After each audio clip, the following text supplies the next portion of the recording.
Merci beaucoup d'être venu ici aujourd'hui aux Galeries Verma. C'est un plaisir pour nous de faire ce petit vernissage de cette exposition assez atypique où nous avons de très belles représentations photographiques qui ont été réalisées par une jeune femme très talentueuse qui a eu à vivre ici au Sénégal, et c'est comme ça d'ailleurs qu'on l'a connue, et qui malheureusement aujourd'hui est en Égypte. Elle n'a pas pu se joindre à nous pour cette biennale. Elle avait prévu ses vacances pour le mois de mai et malheureusement elle n'a pas pu les reporter au mois de novembre. Et donc nous sommes ici pour honorer un petit peu son travail, regarder son travail et en parler aussi. Et autour de moi, j'ai deux personnes spéciales à qui j'ai demandé de venir ouvrir ce vernissage avec moi, à savoir Tata Bineta Cissé, qui est la propriétaire de cette superbe galerie, cette superbe usine des arts, qui depuis plus de 30 ans défend l'art et le goût ici au Sénégal. J'ai eu un privilège de la rencontrer et depuis que je l'ai rencontrée, nos chemins se sont plusieurs fois croisés, recroisés. Et je suis très heureuse de dire que non seulement elle a attrapé le virus russe, et nous on a attrapé le virus de un petit peu faire du sensei, mais bon, on travaille encore.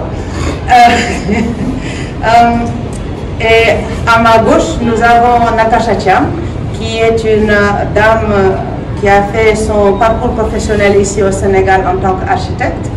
Elle a la particularité d'être d'origine de l'Union soviétique comme ma mère, comme beaucoup de femmes ici qui sont venues dans le cadre de leurs relations amoureuses et des couples mixtes. Et aujourd'hui, c'est la et aujourd'hui, c'est la présidente de la coordination des ressortissants russes ici au Sénégal. Et dès que je l'ai vue ce soir, je lui ai dit que c'est parfait.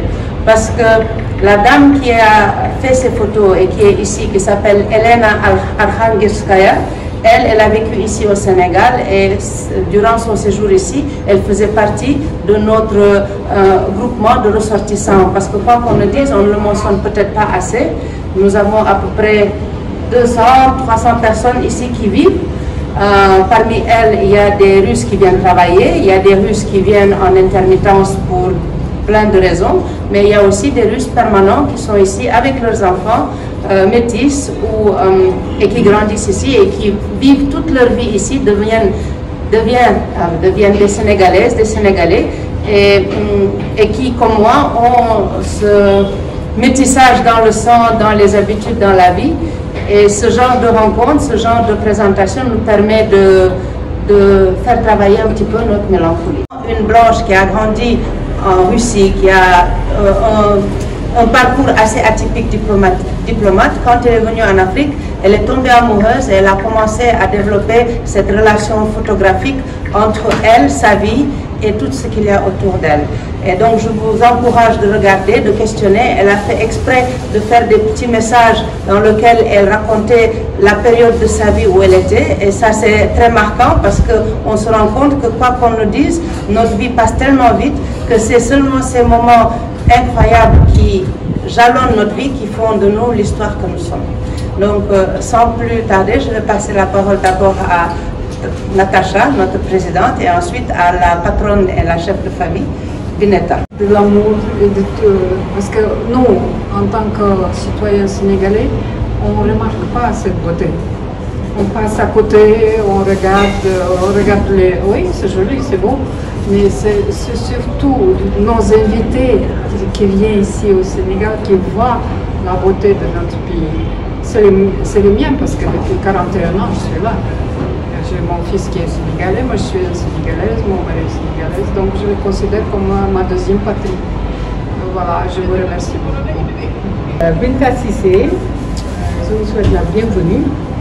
Effectivement, à travers mon nom, je suis la promotrice de la Galerie Verma. Et aujourd'hui, dans un cadre d'échange avec le centre culturel Kalinka, représenté par Unicef et Larissa qui est en Afrique, ces trois femmes qui se sont rencontrées et qui ont eu une vision, qui ont eu une envie de travailler et de promouvoir l'axe Dakar-Russie en passant bien sûr par tous les pays africains. Et aujourd'hui donc on présente à cette 15e édition de la Biennale de Dakar, le voyage d'un artiste, d'une femme qui est passée en Afrique. Je vois qu'il n'y a pas que Dakar dans le retour. Tout à fait. Donc son regard de l'Afrique, sa sensation de l'Afrique, et c'est ce que nous avons aujourd'hui à vous présenter dans le cadre de l'échange. Je vous remercie. Aujourd'hui, nous avons un vernissage d'une exposition toute particulière qui nous est très chère parce que c'est une personne que nous connaissons dans la vie. Elle était ici au Sénégal pendant de 2014 à 2021. Elle est partie juste avant le Covid. Elle travaillait à l'ambassade de Russie. Et ce qui nous avait toujours passionné, parce qu'à ce moment-là, Larissa, notre présidente, elle était ici à Dakar, c'était que à chaque fois, elle avait une caméra autour d'elle et on la voyait courir dans le jardin de la résidence d'un endroit à un autre en train de prendre des photos. On ne comprenait pas. Mais un jour, elle nous a montré ces photos et on était ébahis. On lui a dit, fais un livre. Et elle est partie. Et je crois qu'il y a 2 ans de cela, elle nous a appelé, elle nous a dit, voilà, j'ai fait un livre. Je l'ai publié chez moi. Elle vient de Voronezh, qui est une autre république et une autre région au centre de la Russie. Et on était très contents. On a dit, bon, maintenant que tu as fait le livre, il faut qu'on fasse une exposition. Et donc, de fil à aiguille, nous avons cette exposition que vous voyez ici. C'est 55 photos qu'elle a faites dans 4 pays où elle a vécu. Parce que comme son mari fait partie du corps diplomatique, ils voyagent, ils sont toujours en mission. C'est écrit sur, je sais qu'il y a le Congo, il y a le Mali, il y a la Guinée et il y a le Sénégal dans les photos. Et là actuellement, elle est en Égypte. Elle est en Égypte en mission là-bas. Et nous, ce qui nous avait toujours un petit peu surpris dans sa vue, c'est qu'elle attrape des moments où on a l'impression que les gens ont posé, alors qu'on voit bien qu'ils n'ont pas posé. Même la nature morte, on a l'impression qu'elle répond à son appel quand elle fait les caméras. Et la manière dont elle joue avec les lumières, c'est vraiment quelque chose de spécial. Et au départ, on l'avait invitée officiellement, puisqu'on devait faire la procédure officielle pour la Biennale du mois de mai.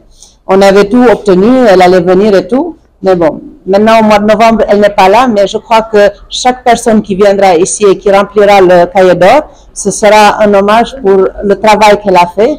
Et je peux vous garantir que toutes ces œuvres-là, toutes ces photos-là vont rester dans l'éternité, dans le cours de l'histoire des gens. Et des photos, enfin je ne sais pas vous, mais moi quand j'ai fait le tour, j'ai tout de suite essayé de voir quelles sont celles que je préfère. Les photos en noir et blanc sont très percutantes et les photos des couchers de soleil, c'est vraiment mon dada. En fait, vous savez, le titre de son expo, c'est Afrique la coquette. Et je crois que le message qu'elle voulait transmettre, c'est la beauté, les couleurs de l'Afrique, le fait qu'en fait, malgré le fait qu'en certaines images, on voit une certaine pauvreté, mais de notre côté, on voit une richesse dans la manière dont tout est agencé, la manière dont les lumières jouent avec cela. Et ce qui est surtout frappant, les peu de gens que l'on voit, les peu de photos, parce qu'elle ne fait pas beaucoup de portraits, les gens ont l'air heureux, apaisés, tranquilles. Et je crois que chaque image va susciter chez quelqu'un qui n'a jamais été en Afrique une certaine curiosité. Et tout ça, c'est très bon parce que cela donne une autre image de l'Afrique. Vous savez, moi, je suis fatiguée quand je vais en Europe et tout ce que je vois, c'est les publicités de UNICEF chaque 2 minutes où ils nous montrent des bébés affamés. Pour moi, c'est ridicule parce que c'est vrai qu'il y a des zones critiques où ça a besoin, mais le problème, c'est que si on ne montre que ça, on finit dans les autres places à penser que l'Afrique, ce n'est que ça. Alors que l'Afrique a des gratte-ciel, l'Afrique a des routes qui sont vraiment waouh. On a des spécialistes, on a des industries, on a des gens qui ont une capacité de transformer le bois de manière à ce que tu ne peux même pas imaginer comment faire. Je pense au menuisier que j'ai eu à rencontrer, enfin, son excellence avait amené des fauteuils qu'ils ont fait au Zimbabwe, mais je peux vous dire, c'est un seul tronc, mais la manière dont ils l'ont découpé, la manière dont ils l'ont fait, je parie qu'en Europe, personne avec tout leur équipement et technologie ne pourront pas le refaire.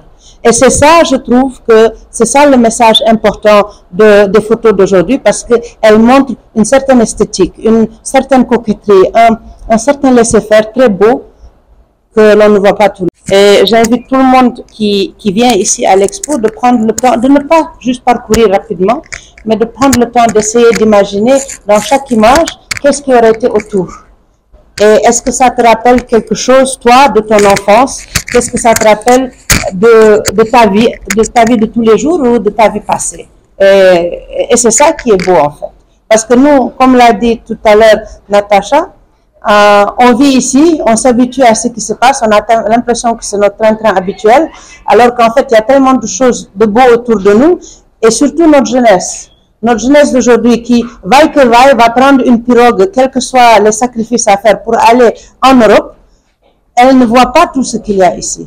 Et c'est à nous de les défendre et de leur montrer qu'il y a des perspectives, il y a des possibilités. Vous imaginez si nos jeunes prenaient la peine de comprendre un petit peu la photographie et de chacun d'eux d'aller dans leur quartier faire de belles photos.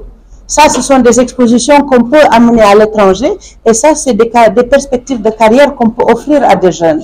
Donc, on doit vraiment faire un effort pour inciter nos jeunes à s'intéresser plus, à s'ouvrir plus et à ne pas juste se contenter du stéréotype. Et nous, en tant que centre culturel, justement, c'est là où nous essayons de travailler, nous essayons de montrer qu'il y a d'autres chemins. Il y a des bourses en Russie dont on ne parle pas souvent ou on ne savait pas. Il y a des carrières que l'on peut avoir je veux dire, pas seulement en Russie, mais dans le sport, dans la photographie. Vous savez, il est arrivé par incidence historique que je suis devenue la présidente mondiale de la fédération de rock'n'roll acrobatique. Je sais, quand vous me regardez rock'n'roll acrobatique, vous vous dites, c'est quoi ça? C'est quoi ce nouveau truc? Mais la raison pour laquelle je suis entrée, c'est parce que nous, danser, c'est comme seconde nature.